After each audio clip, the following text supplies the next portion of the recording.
Olá, meus caros! Nesse vídeo, para começar bem o ano de 2020, eu vou falar um pouquinho sobre Doku, uma coisa que um assunto que acho que pode interessar para bastante gente. Eu fiz uma story semana passada no Insta comentando que eu migrei alguns dos meus servidores para usar o Doku e eu pedi para o pessoal me dar um feedback via DM perguntando se alguém se interessaria pelo assunto e muita gente me pediu. Então aqui estou para gravar mais um vídeo aí para vocês ensinando essa parada que eu achei bem legal.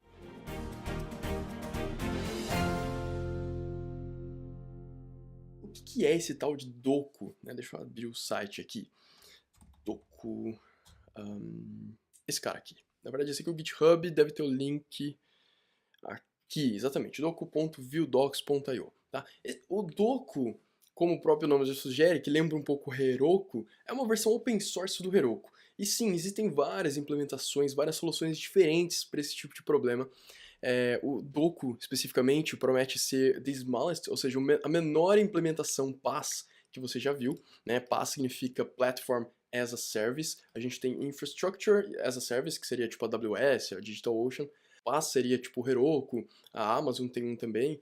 Depois a gente tem o SaaS também, que é Software as a Service, mas o PaaS está ali no meio. Ele é basicamente, ele é um software, mas você não precisa ir tão baixo nível quanto fazer as coisas tudo na mão, né, com IaaS. Enfim, existem várias formas de fazer. Se você quiser fazer tudo na mão, você pode usar também Kubernetes. Tem N soluções diferentes, mas eu queria te apresentar uma solução muito simples, principalmente se você não quer perder tempo, quer colocar logo a sua aplicação no ar. Você vai ver como é ridiculamente simples utilizando o Doku, até porque ele é muito inspirado no Heroku, que para mim é uma ferramenta sensacional. O grande problema do Heroku é que ele é muito caro. Se você Ele até tem um plano free, mas se você começa a usar um pouquinho aqui, um pouquinho ali, ele já começa a ficar muito caro. Se você coloca dois servidores, duas instâncias rodando, ou mesmo uma instância no nível decente assim, já custa $25. Aí você coloca um banco de dados Postgres, já é mais 7 ou 9. Aí você coloca o Redis, já é mais um tanto. E rapidinho sobe o preço e fica bem caro. Com o Doku você pode ter tudo isso daí num servidor só. E você paga por uma instância só. Então, nesse caso aqui, eu vou utilizar a DigitalOcean, que tem planos bem baratos. Eu vou até usar o plano de $5, que é muito barato, e você consegue colocar tudo junto.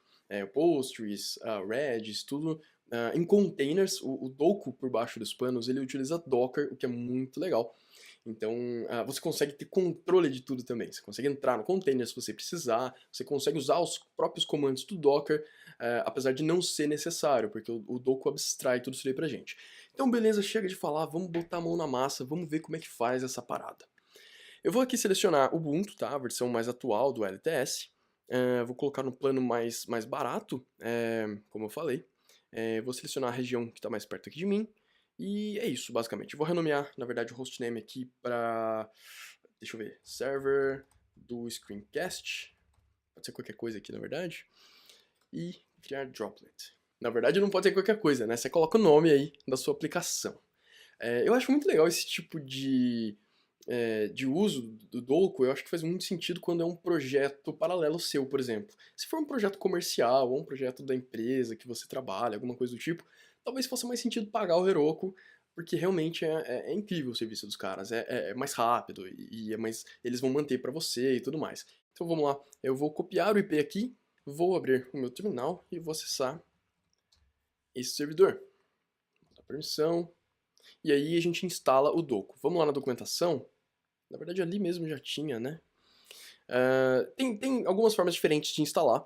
Essa primeira, que é a recomendada, ele tem esse arquivo bootstrap.sh que vai fazer tudo pra gente. Só que internamente ele vai utilizar o apt-get, né, o apt, o gerenciador de pacotes do Debian, que também é do Ubuntu. Então, tudo que está sendo feito aqui na mão, esse script já vai fazer pra gente. Então eu vou usar esse jeito aqui pelo fato de ser mais fácil. Então eu copio, vou lá no servidor, colo. Esse primeiro comando é muito rápido, porque ele só vai baixar esse arquivinho. E o segundo, sim, demora um pouco mais, porque ele vai instalar as dependências, vai instalar o Docker, vai instalar tudo que a gente precisa, todas as bibliotecas que são necessárias para que ele rode corretamente. Então, enquanto isso, como esse passo aqui demora um pouquinho, eu vou fazer um split aqui no meu terminal, vou para o terminal de baixo e eu vou criar uma aplicação para a gente poder fazer deploy. Então, a gente poderia criar uma aplicação Node.js, a gente poderia criar uma aplicação Rails, poderia ser uma aplicação PHP. Ele tem suporte a todo tipo de aplicação. Pô, Caton, mas todo tipo, cara, não é uma parada open source, não é um projetinho pequeno.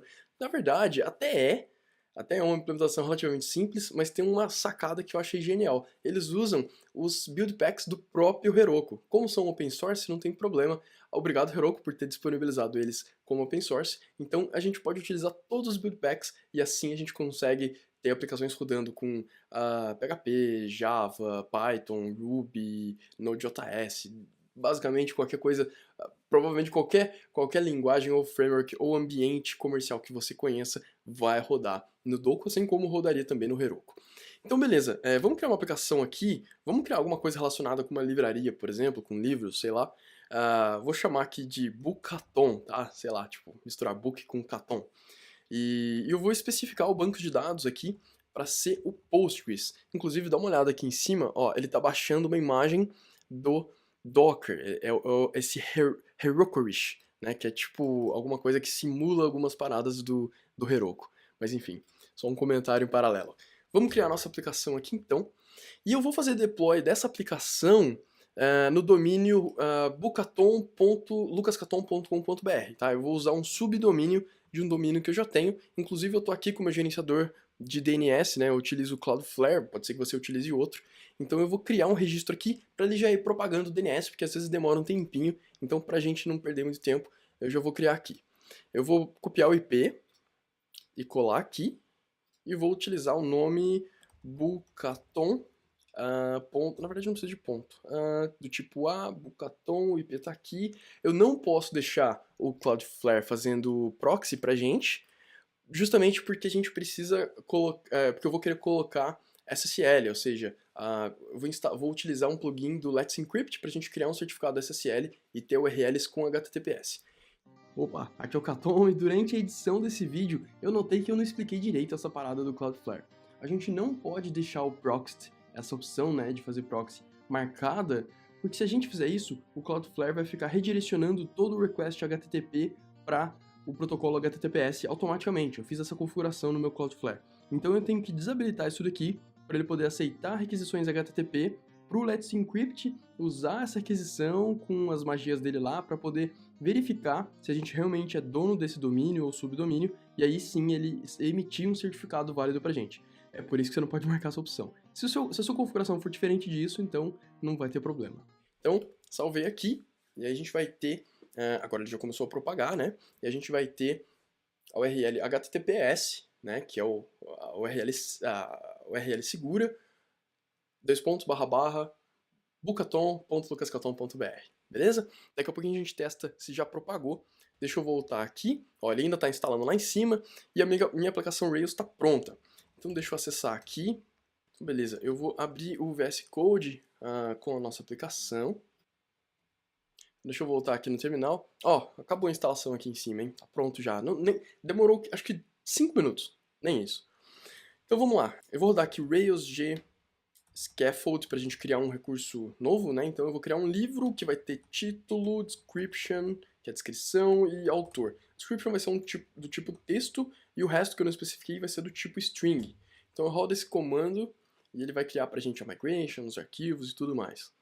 Beleza? Agora eu preciso criar o banco de dados. Então eu poderia rodar esses comandos aqui separados, tá? Mas eu vou rodar tudo junto para a gente não perder tempo. Então eu já quero que ele crie o banco de dados e faça a migração, né? A migration, já rode a migration do banco de dados pra gente.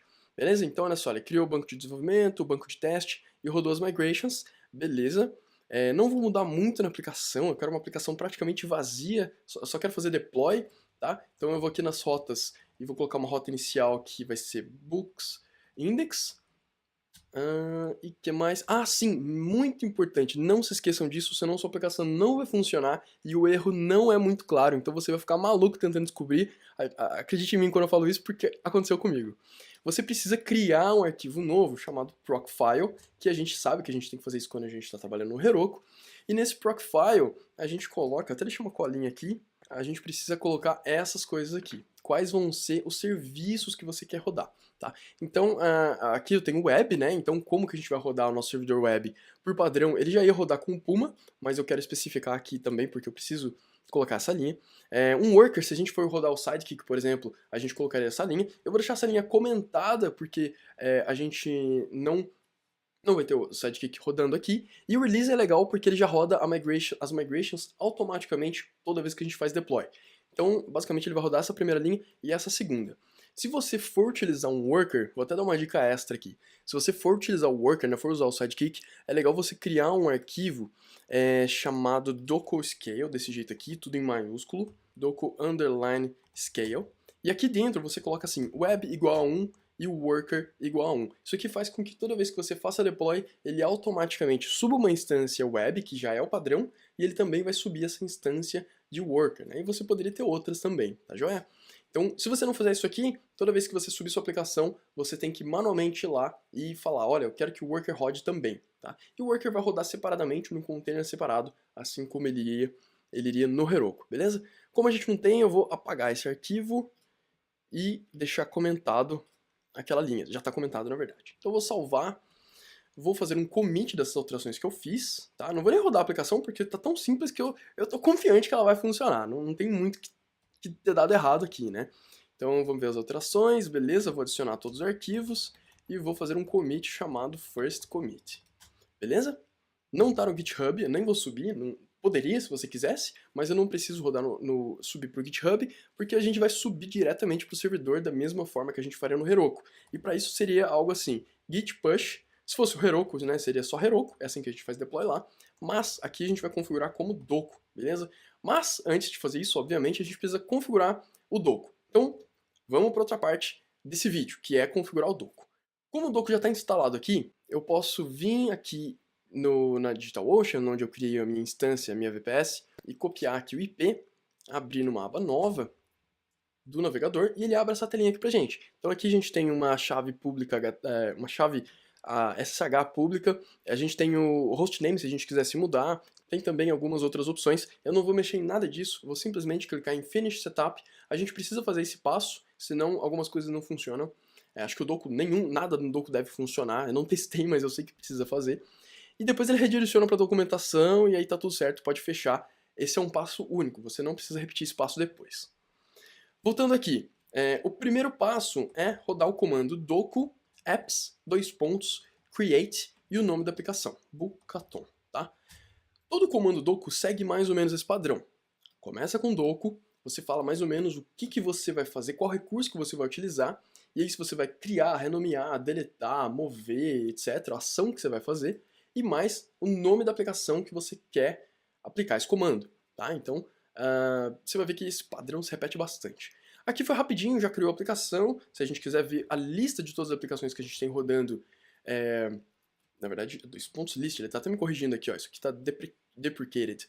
Então, list, e ele mostra aqui pra gente a lista com todas as aplicações, no caso, a gente só tem uma.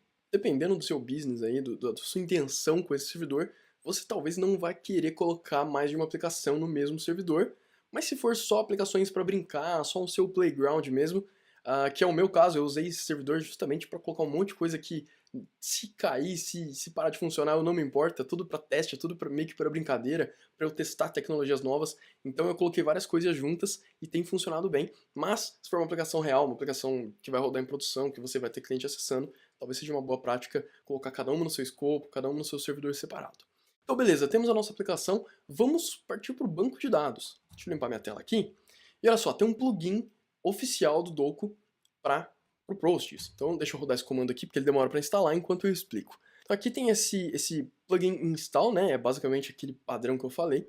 Aí na frente a gente passa uma URL que ele vai clonar esse repositório do próprio plugin. Então tudo isso aqui tem na documentação, se você acessar essa URL aqui, tem toda a documentação, tem como fazer backup do Postgres no S3, tem todos os comandos que você pode usar. Quer ver? Deixa eu buscar para o S3. Aqui, ó, backups. Tem diferentes formas de fazer backup, de importar os dados, etc. E o Postgres vai rodar dentro de um container, né? Inclusive ele está fazendo o download aqui do Nginx e de outras coisas. Aqui, ó, Postgres 11.16. Tá fazendo download. Então, tudo isso aqui é muito fácil da gente customizar se a gente quiser e ter o controle total das coisas que está acontecendo lá, porque é tudo aberto, tudo open source e são containers Dockers no final das contas. Beleza, então instalou aqui. O próximo passo é rodar esse comando doku postgres create, ou seja, ele vai criar o banco de dados mais o nome do banco, que eu vou chamar de Bucaton_Production. Tudo pronto, esse comando roda bem rapidinho, criou o banco pra gente e inclusive passa algumas informações aqui, como o nome do usuário, a senha, o host que ele vai utilizar aqui depois do arroba, a porta que ele está rodando e o nome do banco. Tá tudo aqui, todas as informações, o IP interno que a gente pode utilizar se a gente quiser e tudo mais, mas a gente não precisa se preocupar com tudo isso. Por quê? Porque tem esse outro comando aqui que faz a mágica pra gente. Então a gente tem um PostgreSQL link onde a gente passa o nome do banco e o nome da nossa aplicação. E olha só o que ele vai fazer. Ele vai basicamente só setar uma variável de ambiente chamada database URL. E lá ele vai setar aquela mesma URL que a gente viu, com a senha, com o hostname, com tudo. E dessa forma, o Rails já consegue conectar no banco, porque a gente está utilizando o build pack do Heroku, que já faz o Rails conseguir ler e conectar no banco de dados através dessa variável aqui. Depois que ele seta essa variável de ambiente aqui, ele faz um segundo passo que é restartar a aplicação. Só que como a gente não fez deploy ainda, ele não vai restartar. Outro comando legal que eventualmente você pode querer rodar é o docu postgreslist. E aí ele mostra aqui o nome do banco de dados, a versão que ele está rodando, o status, se ele está parado, se ele está rodando, as portas que estão expostas, no caso não tem nenhuma, e qual aplicação está linkada com esse banco. Então ele mostra um relatóriozinho aqui pra gente. E pronto, o nosso banco de dados já está pronto, já está rodando, a nossa aplicação já vai estar apta a conectar e usar esse banco. Simples assim. Os mesmos passos podem ser repetidos para o Redis. Então a gente poderia rodar aqui, por exemplo, eu não vou rodar, a gente nem tem o Redis configurado na nossa aplicação, a gente não vai usar, mas seria basicamente isso aqui, docu plugin install, e o Redis tem também um plugin oficial lá no GitHub do docu, que é esse daqui, tá joia? Eu não vou rodar esse comando, mas se você quiser usar o Redis na sua aplicação, é assim que faz. Inclusive tem vários outros plugins que podem ser interessantes para o seu cenário, para a sua aplicação, que você pode usar plugin para resolver para você. Eu, por exemplo, numa aplicação minha, eu encontrei um plugin para o Rollbar, que é um sistema de identificação de erros. Ele captura as exceptions quando sua aplicação dá erro e manda um e-mail para você, cadastra lá no sistema deles, para você verificar depois, ter as informações mais detalhadas daquele erro.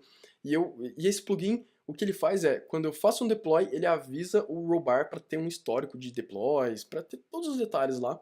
Então, tem plugin para muita coisa.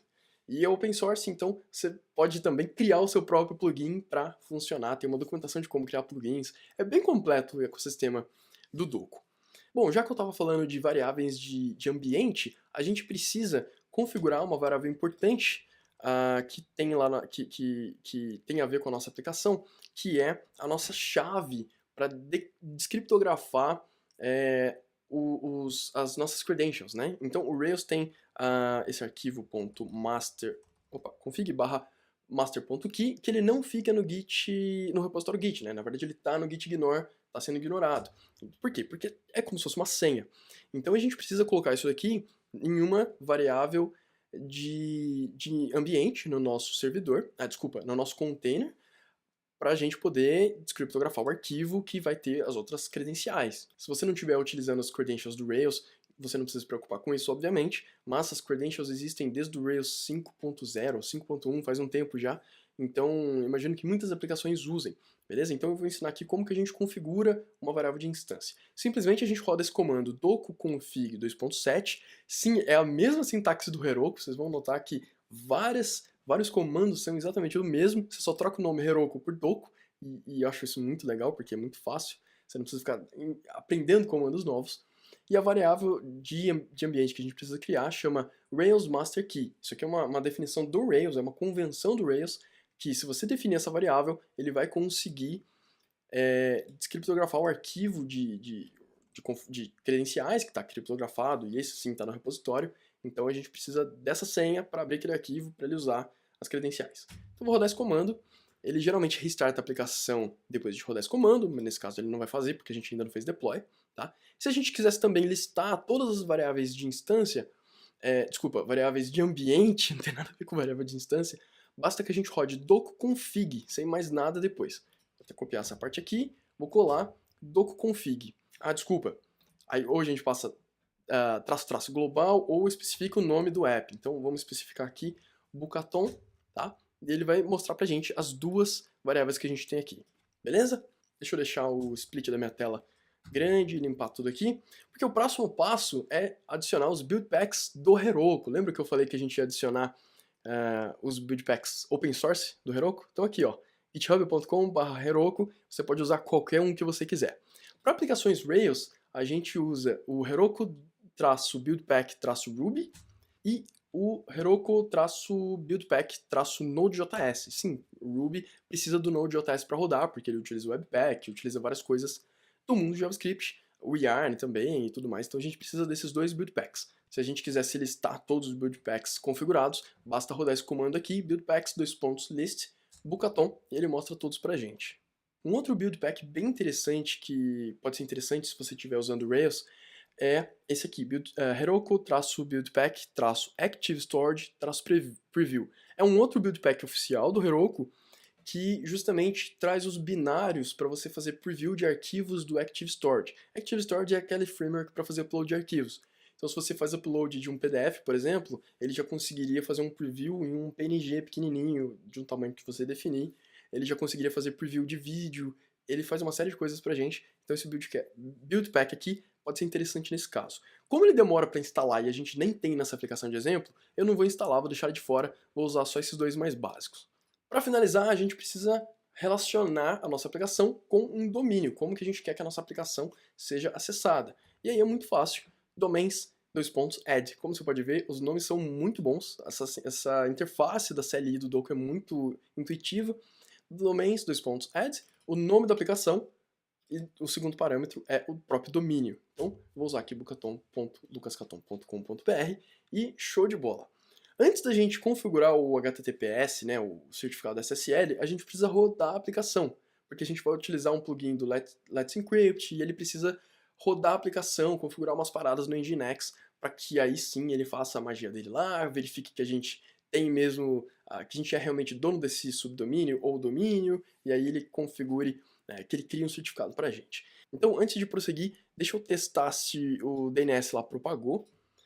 Eu vou digitar aqui host, coloquei um Y extra aqui, host, mais o subdomínio, deixa eu limpar minha tela, tá apontando para o IP 98, deixa eu confirmar se esse é o IP novo, beleza, então já propagou, já está funcionando, até porque eu coloquei 2 minutos, né, deve estar pronto há muito tempo, mas só agora que eu testei, então show de bola, tá pronto.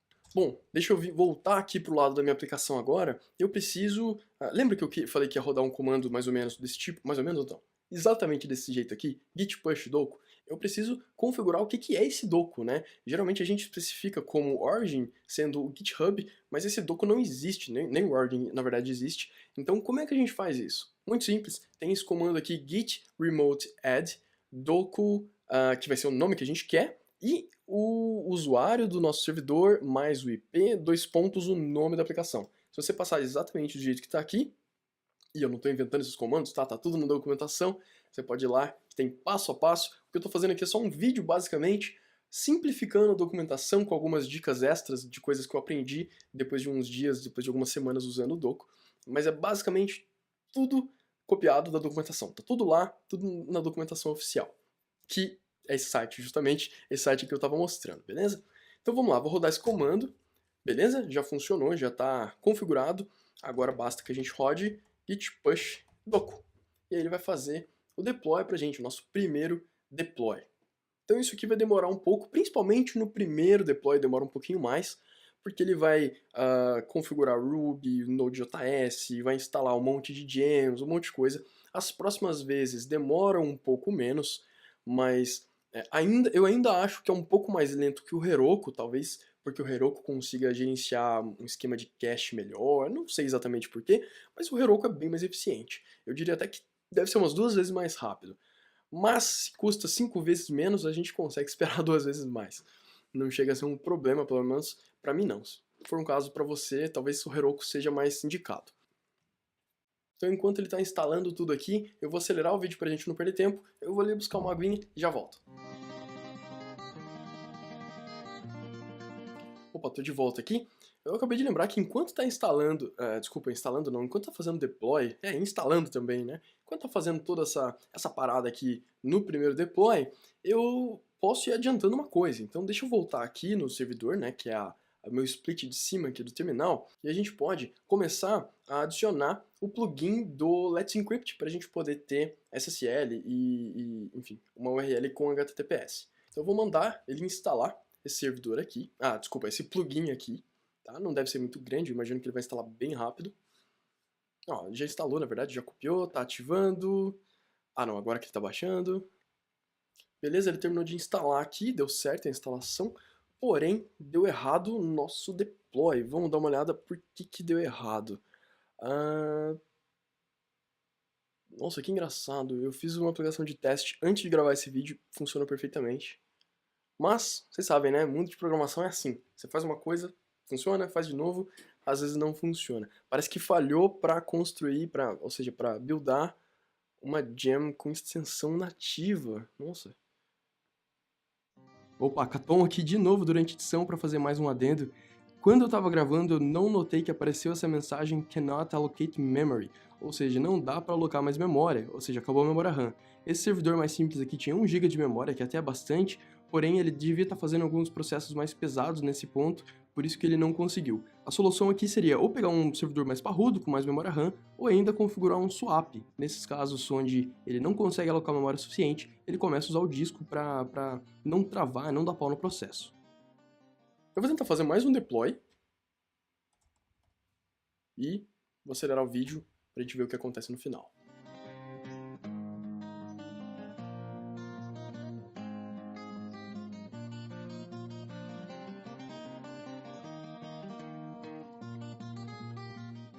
Show de bola, nosso deploy acabou de ser concluído aqui, com sucesso dessa vez. Aqui no final, deixa eu só voltar para mostrar um trechinho. Aqui, olha, rodou release, que a gente colocou lá no nosso Procfile, né, o comando para rodar as migrations, e de fato rodou as migrations, como você pode ver aqui nos logs. Show de bola, era o esperado. Então, beleza, eu vou limpar esse terminal, vou voltar lá pro split do terminal de cima, que é do servidor, e vou começar a configurar o Let's Encrypt, né? Então eu vou configurar essa variável de instância aqui do Let's Encrypt email, vou colocar meu e-mail e setar essa variável para que agora sim eu consiga rodar o comando que de fato vai criar o certificado, que é docu let's encrypt mais o nome da aplicação. Então isso aqui roda com algumas verificações lá, ele modifica umas coisas no Nginx para permitir, aqui é o Nginx, para poder permitir que ele verifique que a gente realmente é dono desse domínio, né, desse subdomínio no caso. E aí, olha só, essa é a mensagem que importa. Ó. Então ele fala que ele conseguiu o certificado com sucesso.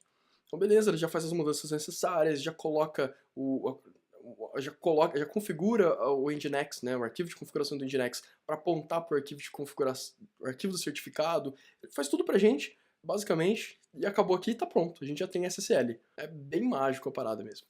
Para testar, vamos então abrir aqui, deixa eu fechar essas coisas que eu estava pesquisando. Vamos rodar aqui bucaton.lucascaton.com.br, cruza o dedo e... Tcharam! Nossa aplicação no ar rodando, vou dar um zoom aqui. Vamos tentar criar aqui um título, aqui ó, primeiro livro, a descrição, primeira descrição, bem tosco mesmo, bem simples. Descrição, autor Lucas Caton e criar livro. Só pra gente testar a conexão com o banco, se tá salvando direitinho. Show de bola, tudo perfeito, funcionando. Vamos conferir se esse dado realmente está aparecendo no banco? Vamos lá.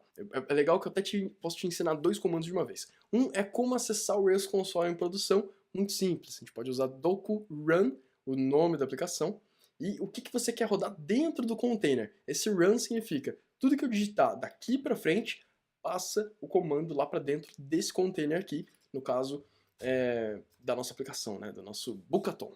Então vamos lá, ele vai rodar aqui o Rails C, e aí eu consigo confirmar. E se eu quisesse acessar o banco de dados, eu poderia rodar Rails DB, mesma coisa. A única diferença é que ele vai pedir a senha do banco, porque a senha do banco não está no host, né? A senha só está compartilhada com quem está dentro do container por questões de segurança. Mas a gente consegue pegar a senha e testar manualmente também. Então vamos lá, vamos fazer um book.count, vai retornar 1, e se retornar o último registro criado, é justamente aquele primeiro livro, primeira descrição que eu coloquei lá. Show de bola! Antes de rodar o DB, eu preciso da senha, então vamos rodar aqui docu config para eu copiar a senha. Opa, faltou o nome da aplicação, então, Bokaton. A senha é isso aqui, ó. É o que vem antes, aliás... deixa eu ver, tem um, dois... Ah, não, dois pontos tá aqui. Ah, tá, o nome do usuário é Postgres, tá certo. Tudo isso daqui é senha mesmo. Então, copiei. Aí eu rodo aquele comando do Rails, cadê? Com DB no final. Ele vai fazer uma tentativa de conexão, vai pedir a senha pra gente. Basta que eu cole a senha, aperte Enter. E beleza, estamos no console do Postgres. Então até que eu posso verificar as tabelas, posso fazer um select all from books. E ele vai me listar justamente o único registro que eu tenho aqui. E tudo perfeitamente funcionando. Pô, Caton, mas e se eu quisesse acompanhar os logs? Mesma coisa, também existe um comando para isso, que é logs. Docu logs, aí o nome da aplicação, então Caton, e você também pode colocar um "-t" para ele... Opa, que eu coloquei errado... eu tô dentro do console do Postgres. Eu esqueci de sair. Legal, agora sim. Docu logs... Deixa eu limpar minha tela aqui. Bokaton "-t". Agora sim ele vai mostrar os logs em tempo real. Então olha só, eu vou colocar o meu terminal do lado esquerdo, vou limpar a tela e vou mover o meu browser, o meu navegador, pro lado direito, só pra gente acompanhar em tempo real. Ó. Eu vou clicando aqui e ele vai mostrando ali pra mim o que está acontecendo. Então de fato, tá funcionando. E uma dica extra ainda, se você não quisesse ficar rodando esses comandos, tanto do Rails C, né, do Rails Console, quanto dos logs, tudo isso daqui, você consegue rodar diretamente da sua máquina. Ou seja, você não precisa conectar lá no servidor. Você pode vir aqui e rodar docu, run, blá blá blá. Pô, Caton, mas como é que isso aí funciona? Basicamente você instala um cliente do docu. Lá na documentação tem vários exemplos. Inclusive tem uns 3 que são feitos em Ruby. Vamos lá, documentação. Deixa eu ver se tem uma busca aqui. Pô, não tem uma busca, sacanagem. Mas tudo bem, a gente digita na busca do navegador mesmo. Aqui ó, clients. E eu utilizo esse aqui, ó, Doku CLI. É uma gem, tá? São várias implementações diferentes, são vários clientes. Tem feito em JavaScript, tem feito em Python, tem feito em Bash. Você usa o que você gostar mais. Eu gostei bastante desse aqui. Eu peguei para testar e funcionou bem, então eu não troquei, não testei outros. Mas esse aqui eu posso te garantir que funciona legal. Esse Doku-CLI, essa gem. Aí ele permite, né, você rodar comandos da mesma forma. E como é que ele conecta? Como é que ele sabe... E, na verdade, tem até uma facilidade. Você não precisa especificar o nome da aplicação, porque ele vai pegar justamente o seu repositório do Git, né? Se você olhar internamente, nesse arquivo git-config, tem lá qual que é o nosso docu remoto, e aí ele sabe que esse é o IP, sabe que essa... enfim, o usuário que precisa acessar e tudo mais. É desse jeito que ele se conecta no servidor. Beleza? E aí você não precisa ficar conectando para rodar os comandos, isso facilita muito a vida. Além disso, aqui na documentação oficial tem uma série de coisas, né? Como, por exemplo, configurar coisas no cron job. Você pode configurar até mesmo o Let's Encrypt. Vamos supor que...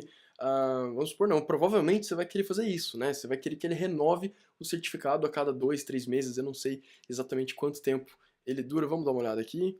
Mas você não quer que ele vença, né? Eu acho que são 3 de abril. Hoje é dia 4 de janeiro. Então, são 3 meses. Tá? Então você provavelmente vai colocar lá, talvez não no limite, assim, mas sei lá, a cada 2 meses para ele rodar aquele comando para renovar o certificado SSL. E na documentação tem tudo isso. Bom, eu vou deixar uma lista de todos os comandos que a gente foi executando aqui, tanto no servidor quanto para criar a aplicação. Eu vou deixar uma lista de todos os comandos num post que eu vou criar no meu site para colocar esse vídeo. Agora, se você estiver assistindo esse vídeo no YouTube ou em algum outro lugar, eu vou deixar um link aqui na descrição com o link que vai para esse post onde tem todos os comandos. Então é isso, meus caros. Espero muito que vocês tenham gostado. E se você curte esse tipo de vídeo, gostou desse aqui, quer mais conteúdo desse tipo, deixa nos comentários aqui embaixo. Ah, você não curtiu? Legal também, tudo bem. Deixa nos comentários qual assunto te interessa. Quer saber mais sobre JavaScript? Quer saber mais sobre Ruby? Quer saber mais sobre infraestrutura? Me conta um pouco mais, porque assim eu alinho o tipo de conteúdo que eu tô planejando produzir no futuro. Beleza? Deixa nos comentários, eu geralmente leio todos e respondo todos os comentários, então deixa aqui embaixo, tanto no YouTube quanto no site, que eu vou responder pra você. Muito obrigado por ter assistido, espero que você tenha gostado e a gente se vê no próximo vídeo. Um grande abraço, tchau, tchau.